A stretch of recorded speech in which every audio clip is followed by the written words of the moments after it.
మాట్లాడితే పదుళ్ళకి పెద్దోళ్ళమని నీ అత్త మామలంటారు. అందరికీ న్యాయం చేసేస్తామని అంటారు. అందరి దృష్టిలో గొప్పోళ్ళు అనిపించుకోవడానికి తెగ తాపత్రయపడిపోతుంటారు. కుటుంబాన్ని కంటికి రెప్పలా కాపాడుకునే చిన్న కోడలంటే మాత్రం చిన్న చూపు. అక్కిప్పుడు ఫంక్షన్ విషయం బయట పెడుతుందా ఏంటి? లోకంలో చాలా మంది అత్తల్ని చూశాను, మంచోళ్ళని చూశాను, గయ్యాళ్ళని చూశాను. నీ అత్తలాంటి అత్తను మాత్రం ఎక్కడ చూడలేదవని. అక్క, ఇప్పుడు ఏమైందని అత్తయ్యని అలా అంటున్నావు? ఏ శ్రీకర్ వింటాడని భయమా? నాకైతే ఏం భయం లేదు. నేనేం లేని మాటలు అనడం లేదు. ఏమైంది వదిన?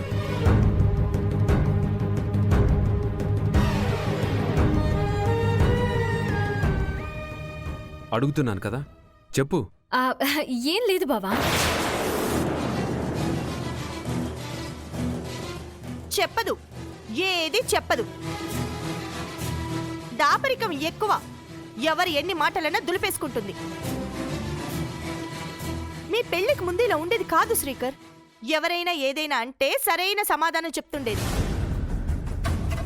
మీ ఇంటికి వచ్చిన తర్వాత బాగా మెతకైపోయింది. అక్క, ఇప్పుడు ఏమైందని? నా అత్తగారు మామగారు దేవుళ్ళు అని మాటకు ముందోసారి మాటకు వెనకొకసారి అంటావు కదా. ఏమైపోయారు ఆ దేవుళ్ళు? నీ మీద తెగ వరాలు కురిపించేస్తున్నారు కదా. ఏమైంది వదిన? అవనిని అడిగితే ఎటు చెప్పదు గాని మీరైనా చెప్పండి. మీ అమ్మా నాన్నలు ఇక్కడికొచ్చి అవనిని ఏమని అంటున్నారు? నీ జాతకం మా ఇంటికి కుదరలేదు కానీ నువ్వంటే మాకు విపరీతమైన ప్రేమ అభిమానం అని అన్నారా? మరి అంత అభిమానం ఉన్నవాళ్ళైతే ఇంట్లో జరుగుతున్న వ్రతానికి పిలవాలి కదా.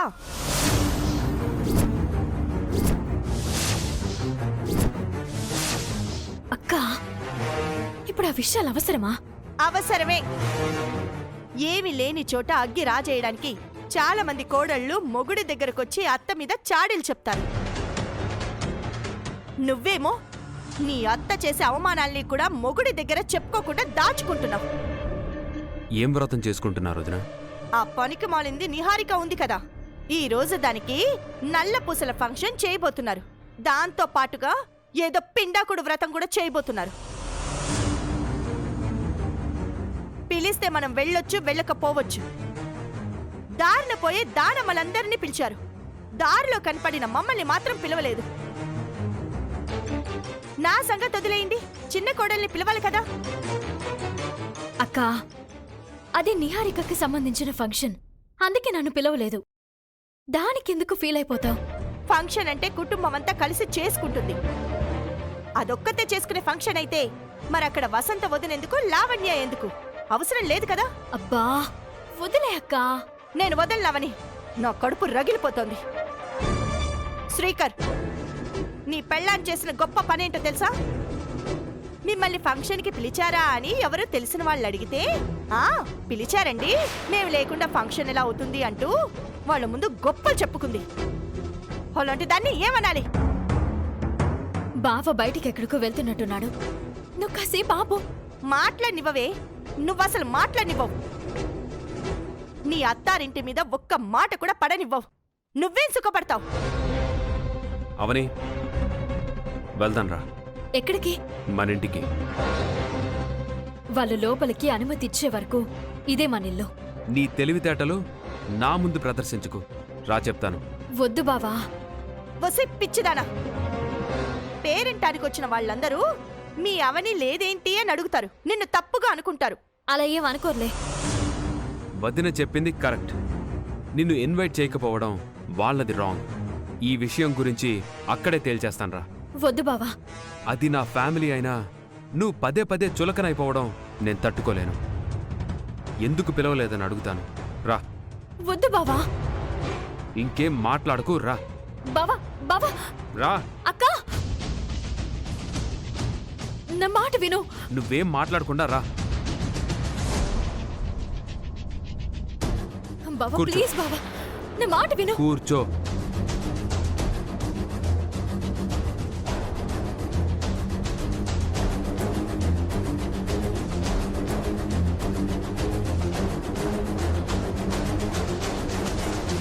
అతి మంచితనం నీ పాలిట వరం కాదు, శాపం. నీ హక్కులని నువ్వు కాపాడుకోవాలి. నల్లపూసల ఫంక్షన్ సవ్యంగా జరిగిపోతుందని నిహారిక కృష్ణబాబులు గుండె మీద చేయి వేసుకుని చాలా ధైర్యంగా ఉన్నారు. నాకైతే మాత్రం ఎక్కడో తేడా కొడుతుంది. అవని ఆఖరి నిమిషంలో ఎంటర్ అయ్యి రచ్చరచ్చ చేసి ఆపేస్తుందని నా ప్రగాఢ విశ్వాసం. మీరేమంటారు? నాది సేమ్ ఫీలింగ్. నిహారిక కృష్ణ ముందు మనం మాటి మాటికి ఇదే మాట అంటే వాళ్ళెక్క టెన్షన్ పడిపోతారో అని నేను సైలెంట్గా ఉన్నాను. చాలా స్ట్రాంగ్గా చెప్పాను. అవని వచ్చే సమస్య లేదని నిహారిక మనతో చెప్పింది. అతే కూడా అదే మాట చెప్పింది. ఏమో ఈసారికి అవని డ్రాప్ అవుతుందేమో. ఇంకే విషయంలోనైనా డ్రాప్ అవుతుందేమో కానీ నిహారిక విషయంలో మాత్రం అవని డ్రాప్ అయ్యే సమస్య లేదని నా నమ్మకం కూడా. మనం మొదట్నుంచి చూస్తూనే ఉన్నాం కదా, వాళ్ళిద్దరూ ఎలక పిల్లి పాము ముంగిసలాంటి వాళ్ళు. ఒకరు నోడించాలని మరొకరు పోటీ పడుతూనే ఉన్నారు. ఈసారి ఈ పోటీలో నిహారికే నెగ్గుతుందని నాకనిపిస్తోంది. వేదవతి గారి కుటుంబంలో ముగ్గురు కోడళ్ళు చాలా కలిసిమెలిసి ఉంటారని బయట జనమంతా అనుకుంటున్నారు. మన కొంపలో చూస్తే కోడళ్ల మధ్య యుద్ధం ఎప్పుడు ఎటు దారి తీస్తుందో అర్థం కాకుండా ఉంది. వేరు కాపురాలైపోవడానికి చాలా ఇళ్లలో కారణాలు వెతుక్కుంటారు, లేదంటే సృష్టించుకుంటారు. మన ఇంట్లో జరగాల్సినవన్నీ జరిగిపోయాయి. అయినా సరే ఇంకా సమిష్టిగానే ఉంటున్నాం. ఇదంతా ఆ అమ్మవారి మహిమేనేమో.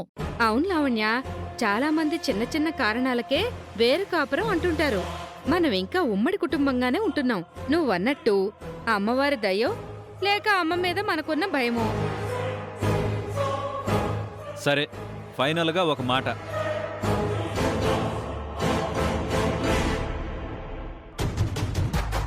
అవని ఈ ఫంక్షన్ దగ్గరకు వస్తుందో లేదోనని బొమ్మ బొరుసు వేద్దాం.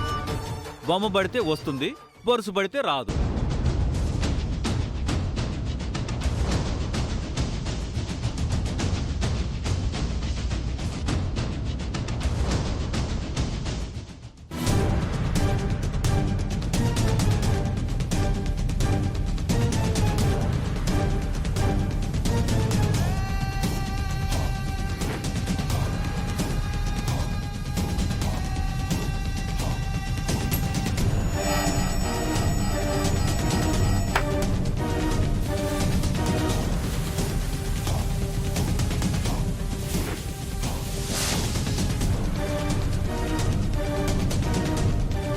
బావా, ఓపెన్ చేయి బావా. తొందరగా చూడండి పెదిరాజు.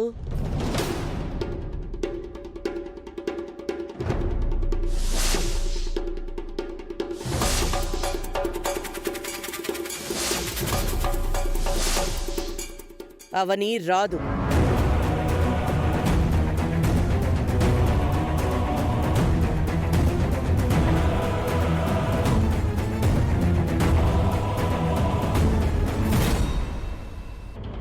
బొమ్మ పడింది అత్తయ్య గారు, అవని వస్తుంది. మీవి చిల్లర నమ్మకాలు. నాది నా మాటని అవని గౌరవిస్తుందనే నమ్మకం.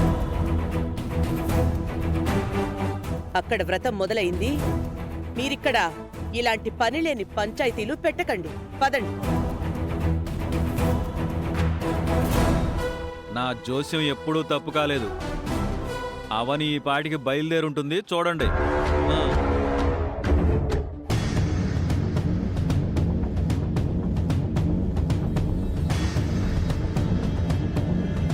బావా, కొంచెం స్లోగా వెళ్ళు.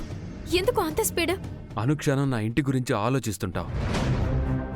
నేను నా అనే స్వార్థం లేకుండా మనసంతా అక్కడే పెట్టుకుని బతుకుతుంటావు. అలాంటి నిన్ను ఫ్యామిలీ ఫంక్షన్లో ఎలా అవాయిడ్ చేస్తాను? మనమేమన్నా ఆస్తుల గురించి గొడవ పడుతున్నావా? అంతస్తుల గురించి గొడవ పడుతున్నామా? చిన్న చిన్న విషయాల దగ్గర పరాయి వాళ్ళని చేయకండి, మీలో కలుపుకోండి అనేగా అడుగుతున్నాం. మనవేమీ గొంతెమ్మ కోరికలు కాదు, న్యాయమైన కోరికలు. అర్థమైందా? నేను వెళ్ళి ప్రతి ఫంక్షన్ని చెడగొడుతున్నాను అనే భావనలో వాళ్ళున్నారు. అందుకే ఈసారి నేనే దూరంగా ఉండాలి అని అనుకుంటున్నాను. దూరంగా ఉండాలనుకునే దానివే అయితే పూర్తిగా ఇంటికి వెళ్లకుండా మానేయాలి. అది నీకు సాధ్యం అవుతుందా? అదెలా అవుతుంది బావా? అలాంటప్పుడు సైలెంట్గా ఉండు. నేను చెప్పినట్టు చెయ్యి. ఇప్పుడు నేను అక్కడ కనపడితే అత్తయ్యే రహస్యంగా పిలిచింది అని అందరూ అనుమానిస్తారు, అవమానించి మాట్లాడతారు. అది అటు అత్తయ్యకు గౌరవంగా ఉండదు, ఇటు నాకు మర్యాదగా ఉండదు. అదీగాక నా మాటని కాదని ఎందుకొచ్చావని అత్తయ్య బాధపడుతుంది. ఎవరు ఏమైనా అనుకొని నాకనవసరం. నువ్వు ఆ ఇంటి కోడలిగా వెళ్ళి తీరాల్సిందే.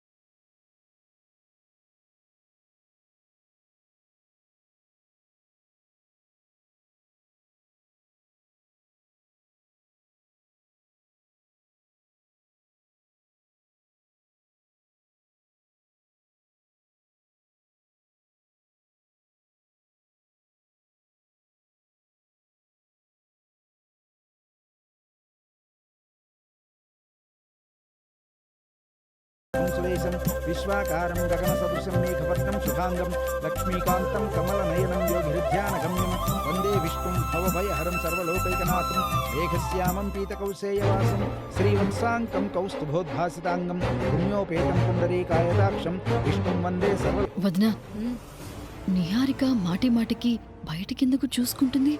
అవని వస్తుందనా? ఆ విషయంలో నిహారిక ఫుల్ కాన్ఫిడెంట్గా ఉంది అవని రాదు అని.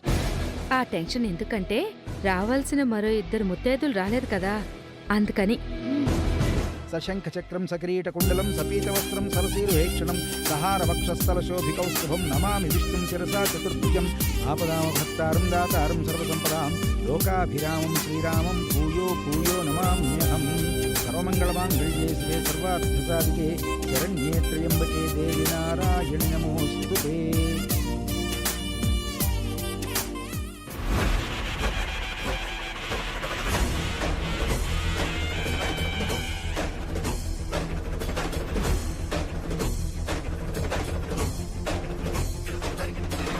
అత్తయ్య, ఏంటమ్మా? మరో 2 ముత్తైదులు రావాలి కదా? వస్తారమ్మా. మనసు పూజ మీద పెట్టు.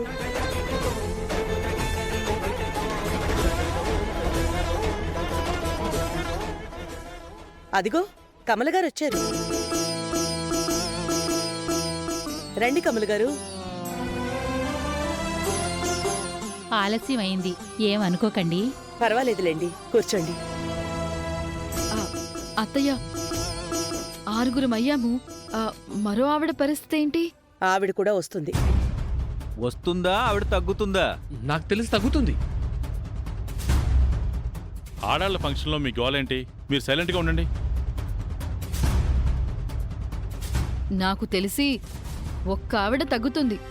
ఆ ప్లేస్లో ఎవరొస్తారో తెలుసా నిహారిక? అవని వస్తుంది.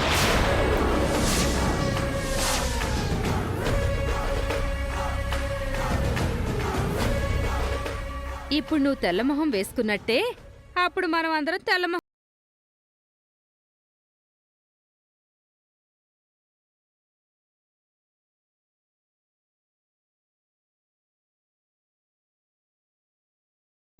చివరి నిమిషంలో అవని వస్తుంది.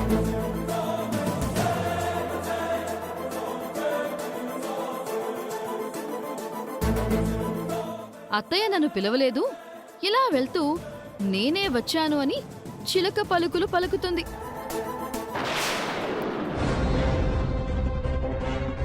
అప్పుడు అత్తయ్య ఏమంటుందంటే, ఎటూ వచ్చావు కదావని పూజలో కూర్చొని 7వ వాయినం అందుకోమని అంటుంది.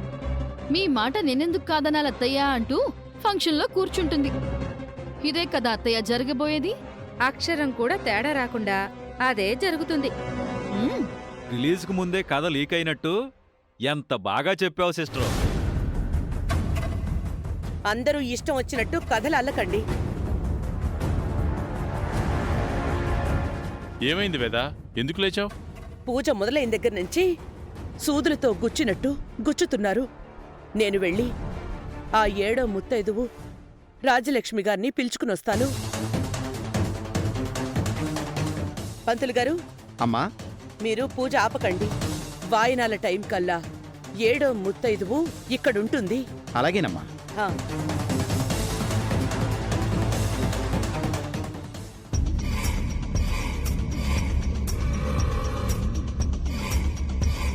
నేనెంత చెప్పినా బావ వినేలా లేడు.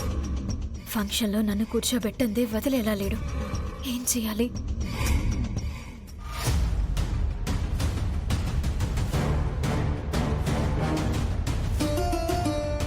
రోజులు మారిపోయాయి. పెద్దల మాట అంటే పిల్లలకు రాను రాను లెక్క లేకుండా పోతోంది. అవని రాదు అని చెప్తుంటే వీళ్ళు నంబరేంటి? రాజ్యలక్ష్మి గారిని వాళ్ల కళ్ల ముందుకి తీసుకువెళ్తేనే గాని వాళ్ల అనుమానాలకి కళ్ళెం పడదు.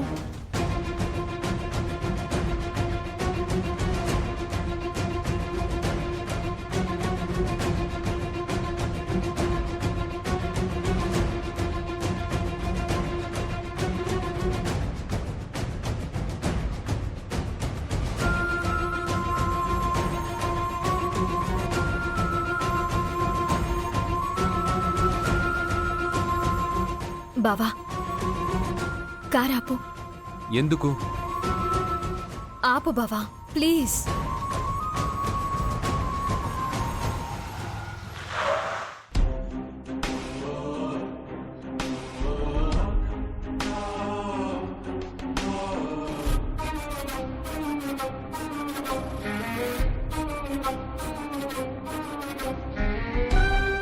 ఏమైంది?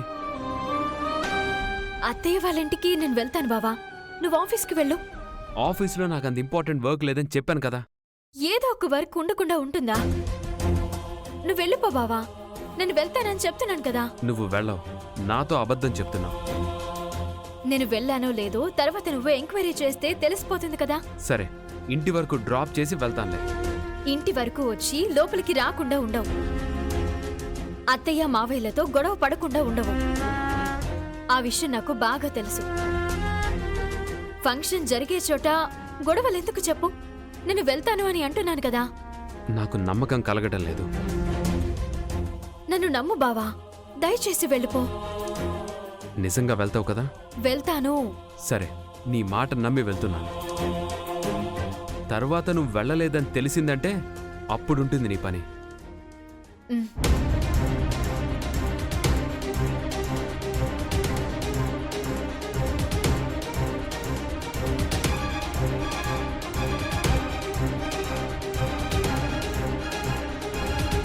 అమ్మయ్యా.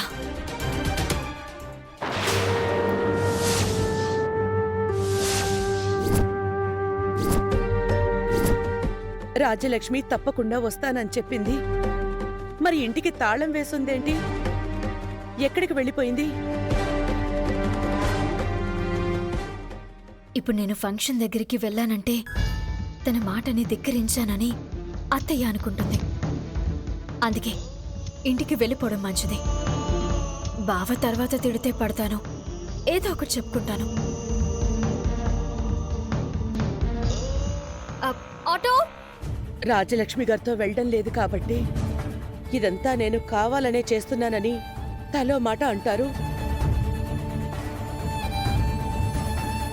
నా మాట వినుంటే అవని సుజాతలు ఫంక్షన్కి వచ్చేవాళ్ళు. ఎలాంటి టెన్షన్ లేకుండా ఫంక్షన్ అయిపోయి ఉండేది. నా మాట వింటేనే కదా.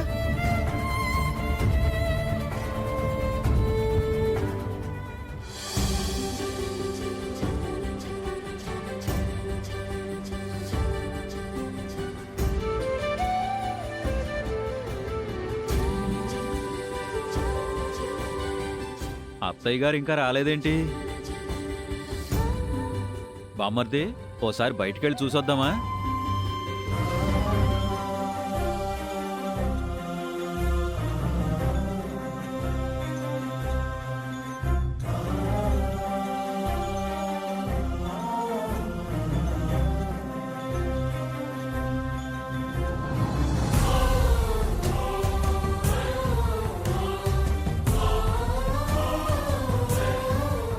అత్తయ్య, ఒక్కరే వచ్చారేంటి? రాజ్యలక్ష్మి గారేరి? ఇంటికి వెళ్ళాను. తలుపుకి తాళం వేసింది.